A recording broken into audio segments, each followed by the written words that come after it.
네, 뉴욕 증시를 포함한 글로벌 증시 마감 상황과 함께 상품 시장 동향까지 살펴보고 오셨습니다. 바로 이어서 또 시장에 영향을 미칠 만한 글로벌 주요 이슈들 함께 확인해 보시죠. 네, 첫 번째 이슈입니다. 인플레이션이 바로 정상화되기는 힘들 것이라는 기사가 나왔습니다. 이 때문에 아직도 주식의 상승 여력이 남아있는 경쟁력 있는 가치주를 찾을 수 있다고 하는데요. 그것도 관련 내용 함께 확인해 보겠습니다. 네, inflation will not normalize soon, so seek stocks with pricing power, strategist says라고 기사 제목이 나왔고요. 자산 관리 회사죠. DWS의 리서치 책임자인 프란세스코 크루토가 투자자들에게 강력한 가격 결정력을 가진 회사를 찾아라 이렇게 이야기를 했다고 합니다. 이렇게 또 조언을 하면서 인플레이션이 임박한 고점에서 내려갈 것이지만 가까운 미래에 인플레이션이 정상화되지는 않을 것이다라는 의견을 내놨는데요. 미국에 지금 어제도 좀 저희가 전해드렸습니다마는 현지 시간으로 수요일이었습니다. 한국 시간으로 목요일에 발표된 새로운 수치에 따르면은요, 미국의 인플레이션은 12월 연간 기준 7%로 1982년 이후 최고치를 기록을 했습니다. 한편 영국과 유럽 그리고 기타 지역의 소비자 물가 상승도 최근 몇 달 동안 수십 년 최고치를 기록했고요. 또 유럽의 중앙은행을 제외한 대부분의 중앙은행이 시장을 긴축 통화 정책으로 이끌기 시작을 했죠. 제롬 파월 미 연방준비제도 의장은 화요일 의회 청문회에서 인플레이션 억제를 위해서 금리 인상과 또 대차대조표 축소가 필요할 것이라는 의견도 내놨습니다. 네, 어찌됐든 간에 지금 프란세스코 크루토는요, 정부의 배출 감소 목표를 달성하는 데 필요한 더 높은 탄소와 또 에너지 가격, 인플레이션을 중앙은행의 목표로 되돌릴 수 있는 종류의 정상화를 막을 수도 있다라고 얘기를 했는데, 코로나 시대에서 제한 해제로 또 더 많은 공급이 가능해진다고 하더라도 팬데믹에 비추어 소비자가 지출을 재개하려면은 가격을 낮추는 것이 필수적이다라는 이야기를 하고 있습니다. 어찌됐든 간에 팬데믹 이후에 갑자기 높은 인플레이션이 소비력을 잠식하기 시작한다면 사람들은 매우 화를 낼 것이다.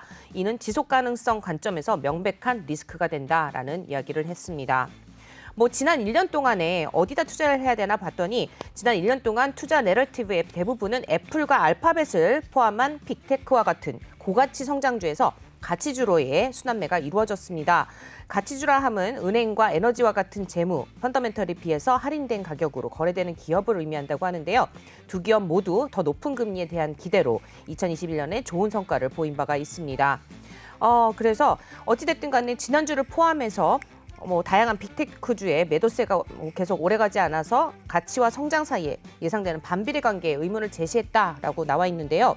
크루토는 투기적인 기술주 그리고 입증된 가격 결정력을 가진 가치주 그 차이를 지적을 하면서 다른 논평가들의 의견을 반영을 했습니다. 그러면서 우리는 지난 12개월 동안 빠른 자금과 양적 완화에 의해 추진된 일부 투기성 자산에 대한 또 상대한 마이너스 자격 조정을 받다. 이 비즈니스가 궁극적으로 어느 정도 실질적인 수준을 제공할 것인지에 대한 의문이 남아있다라고 그러면서 결국에는 수익성을 꼽았습니다. profitability라고 의견을 답을 내놨죠.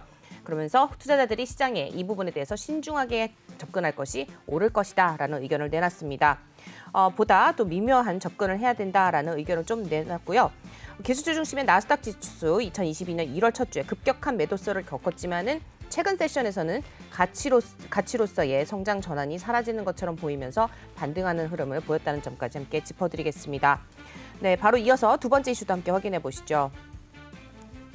네, 두 번째 이슈는 포드 관련 소식인데요. 포드의 시가총액이 사상 처음으로 1,000억 달러를 돌파했다는 소식입니다. 관련 기사 함께 확인해 보겠습니다. 네, Ford's market cap tops $100 billion for the first time ever 이라고 기사 제목이 나왔죠. 오토 섹션에서 나왔는데요. 포드 자동차의 주가 목요일 52주 최고가를 경신하면서 포드 자동차가 시장 가치 사상 처음으로 1,000억 달러를 돌파를 했습니다. 그러면서 포드의 주가는 목요일 날 5.7% 급등을 했고 25.87달러 선에서 20년 이상 최고치를 경신을 했습니다. 2.3% 상승한 주당 25.02달러 선에서 마감을 했죠. 시장 가치는 999억 9천만 달러로 떨어졌다. 네, 이르렀다라고 나와 있네요. 결국에는 머스탕 마크 2의 또 크로스오버와 올 봄에 출시될 예정인 베스트셀링 F150이네요. 픽업 전기 버전이죠. 포함해서 전기 자동차의 생산을 늘리려고 하는 포드의 계획에 힘입었다. 이런 노력들은 2020년 10월 CEO인 짐 팔리가 주도한 포드 플러스 전환 계획의 일부다라는 이야기도 하고 있고요. 결국 포드의 가치 현재 900억 달러로 크로스다운 라이벌인 제너럴 모터스보다 가치가 높다라고 나와 있습니다. 전기자동차 스타트업인 리비안 오토모티브는 11월에 블록버스터 IPO 이후 이익을 유지하지 못하고 있는 상황이고요. 포드는 시가총액이 또 1조 달러가 넘는 테슬라를 계속해서 뒤쫓고 있는 상황이라고 합니다. 결국 평균 22명의 분석가가 내놓은 분석을 따라보면은요. 포드는 주당 21.83달러의 목표 가격이 나와 있고요. 그리고 비중 확대 평가를 받았다고 합니다. 계속해서 관심 가져보시면 좋겠지만은 아직 모든 애널리스트가 포드의 턴어라운드에 완전히 동의한 것은 아니니까 투자 시 참고하시길 바라면서 이상 글로벌 인사이트 소식 전해드렸습니다.